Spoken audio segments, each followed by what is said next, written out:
హే everybody, నేను మీ English teacher. Welcome back to our channel. ఈరోజు కూడా మీకోసం మరొక యూస్ఫుల్ వీడియో. ఈ వీడియోలో మనం సమ్మర్ రిలేటెడ్ సెంటెన్సెస్ని చూడబోతున్నాము.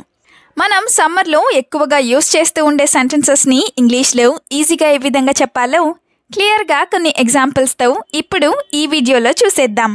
మీరు మాత్రం వీడియోని ఎక్కడ స్కిప్ చేయకుండా చివరి వరకు చూడడానికి ట్రై చేయండి.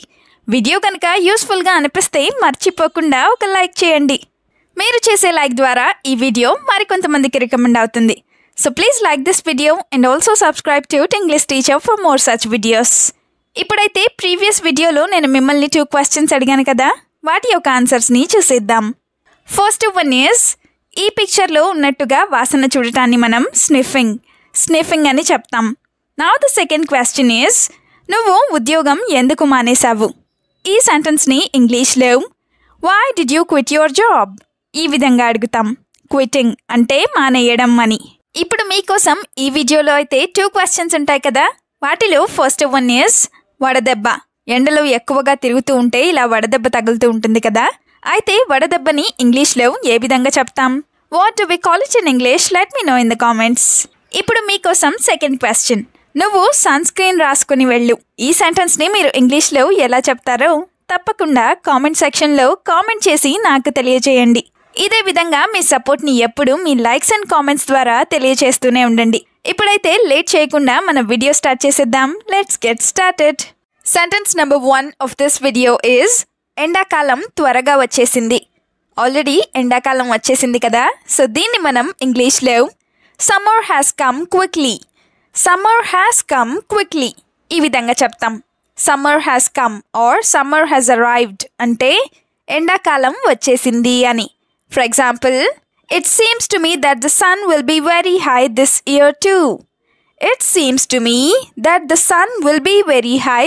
Year too. అంటే ఈ సంవత్సరం కూడా ఎండలు చాలా ఎక్కువగా లేదా బాగా ఎక్కువగా ఉంటాయని నాకు అనిపిస్తోంది అని. దిస్ ఇయర్ టూ అంటే ఈ సంవత్సరం కూడా అని. Now the example number 2 is, in summer I love nothing but mangoes. అంటే ఎండాకాలంలో నాకు మామిడికాయలు లేదా మామిడి పళ్ళు తప్ప ఇంకేమీ నచ్చదు లేదా ఇష్టం లేదు అని. సెంటెన్స్ నెంబర్ 2 is, నాకు బాగా దాహం వేస్తోంది. సమ్మర్లో అయితే ఈ సెంటెన్స్ని చాలా ఎక్కువగానే అంటూ ఉంటారు కదా, సో దీన్ని ఇంగ్లీష్లో I am very thirsty ఈ విధంగా చెప్తాం.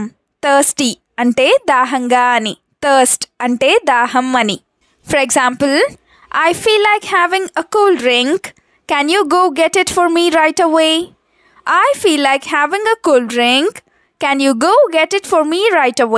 అంటే నాకు కూల్ డ్రింక్ తాగాలని అనిపిస్తోంది, నువ్వు వెళ్ళి నా కోసం వెంటనే తీసుకురాగలవా లేదా తీసుకువస్తావా అని. రైట్ అవే అంటే వెంటనే అని. Another example, I feel thirsty so many times because it is summer.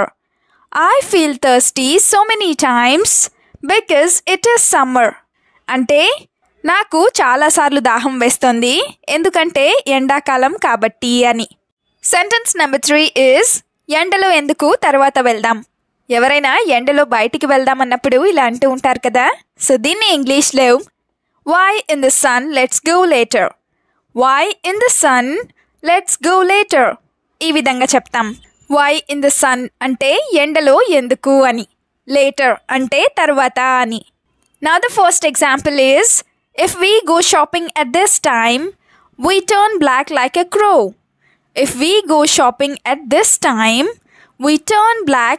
crow. అంటే ఈ టైంలో గనక మనం షాపింగ్కి వెళ్ళినట్లయితే మనం కాకిలాగా నల్లగా మారిపోతాం లేదా నల్లగా అయిపోతాము అని. ఇంకొక example, I can't come at all in the sun.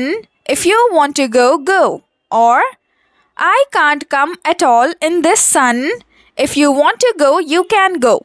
అంటే నేను ఈ ఎండలో అస్సలు రాలేను, నువ్వు గనక వెళ్ళాలని అనుకుంటే నువ్వు వెళ్ళొచ్చు అని. Now the fourth sentence is, వడదెబ్బ తగులుతుంది జాగ్రత్త. సమ్మర్లో ఇది చాలా తరచుగానే వింటూ ఉంటాం కదా, సో దీన్ని ఇంగ్లీష్లో Be careful, otherwise sunstroke will hit you. ఈ విధంగా చెప్తాం. సన్ స్ట్రోక్ అంటే వడదెబ్బ అని. దీన్నే heat stroke or sunburn ఇలా కూడా చెప్పచ్చు. Let's have some examples now. The first one is I was in the sun all yesterday, so I feel very lethargic today. I was in the sun all yesterday, so I feel very lethargic today. అంటే నేను నిన్నంతా ఎండలోనే ఉన్నాను, అందుకే ఈరోజు నాకు చాలా నీరసంగా అనిపిస్తోంది అని. ఇంకొక example, She was very lethargic and very thin due to sunburn. Or She was very lethargic and very thin due to sunstroke or heat stroke.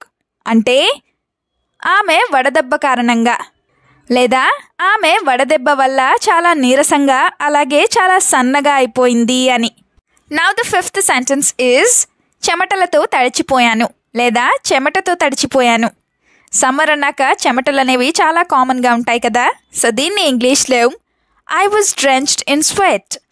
I was drenched in sweat. ఈ విధంగా చెప్తాం. I was drenched అంటే నేను తడిచిపోయాను అని. Now the first example is I dried all the clothes in the sun and I was sweating profusely. I dried all the clothes in the sun and I was sweating profusely. అంటే నేను ఎండలో బట్టలన్నింటినీ ఆరబెట్టాను, దానివల్ల నేను విపరీతంగా చెమటలు కక్కుతున్నాను లేదా నాకు విపరీతంగా చెమటలు పట్టాయి అని. ఇంకొక example, I was sweating like I had taken a shower.